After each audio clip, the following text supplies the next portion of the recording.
It's Friday the 13th. What's scarier than that? Well, serving up food poisoning to your friends and family at the summer cookout. We want to avoid it.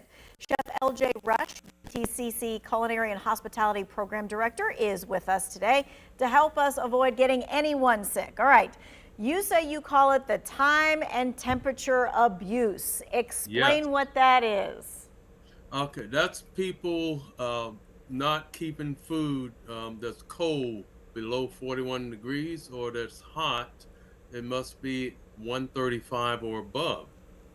Okay. Okay. And Go and ahead. also when um, controlling those foods, keep in mind high temperatures. When you have food in high temperatures, 90 degrees or whatever, once that food reaches room temperature, which is about 70 degrees, then the pathogens start growing faster.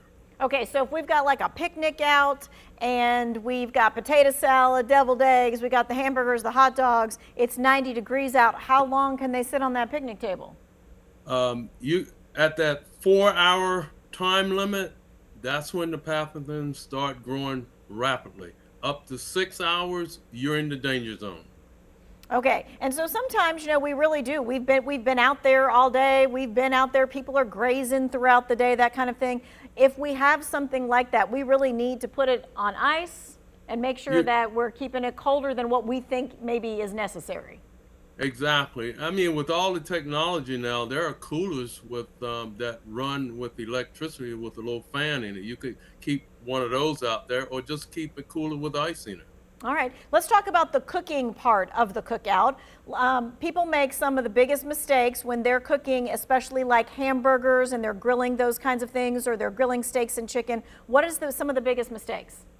Yes, I hate it when I see people turning their hamburgers 3, 4, and 5 times. Put the hamburger at an angle, let it sit for a couple of minutes, then turn it at a diagonal angle. That way you get good grill marks on it.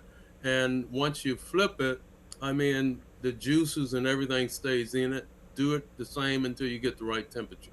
All right, if we've got the hamburger on the grill, do we put the spatula down on it and press it down so that we make sure No. that that thick patty gets grilled right? That's a no-no. If you shape your burger in the beginning and even the meat out, it will grill perfectly, perfectly, and when you are done cooking it, it doesn't dry out. All right, so Uh, we've got people in my family, they like their meat. I like mine well done. Some people like it medium rare. Some people like it medium. How do we know when the meat is done? uh, that tool, that thermometer, is the best tool to use to tell when things are done. Okay, so using a meat thermometer, and you should be checking. So checking the color of it is not an accurate way to tell. Uh, for a professional, checking the color and the touching it with a spatula or a spoon is good because we can tell um, um, the temperature based on the tenderness of the meat and also the color. But for an amateur, use a thermometer. And we're all amateurs out there if we haven't been through the culinary training. Okay, so marinating meat, very popular. What do we need to keep in mind when it comes to marinades?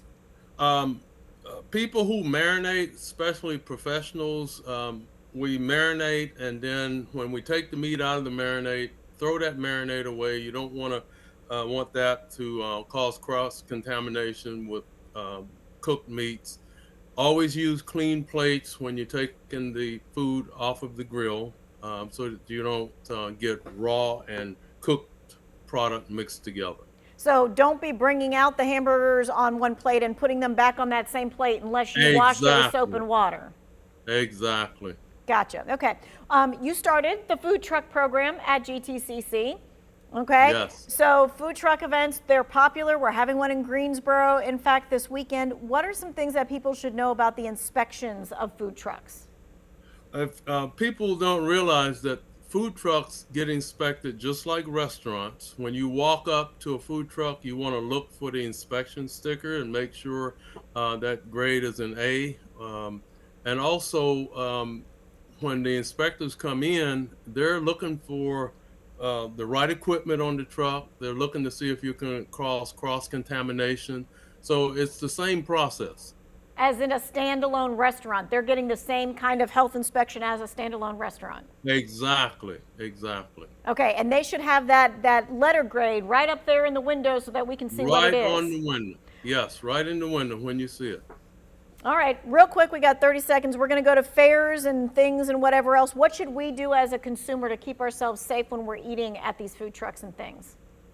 A lot of people, even me and my family, when we go out, we carry the little sanitizer in our pockets, and you just pop that out, clean your hands, make sure you're using napkins, make sure the vendor is serving you your items in clean, single service supplies. They're not supposed to use something that has to be washed.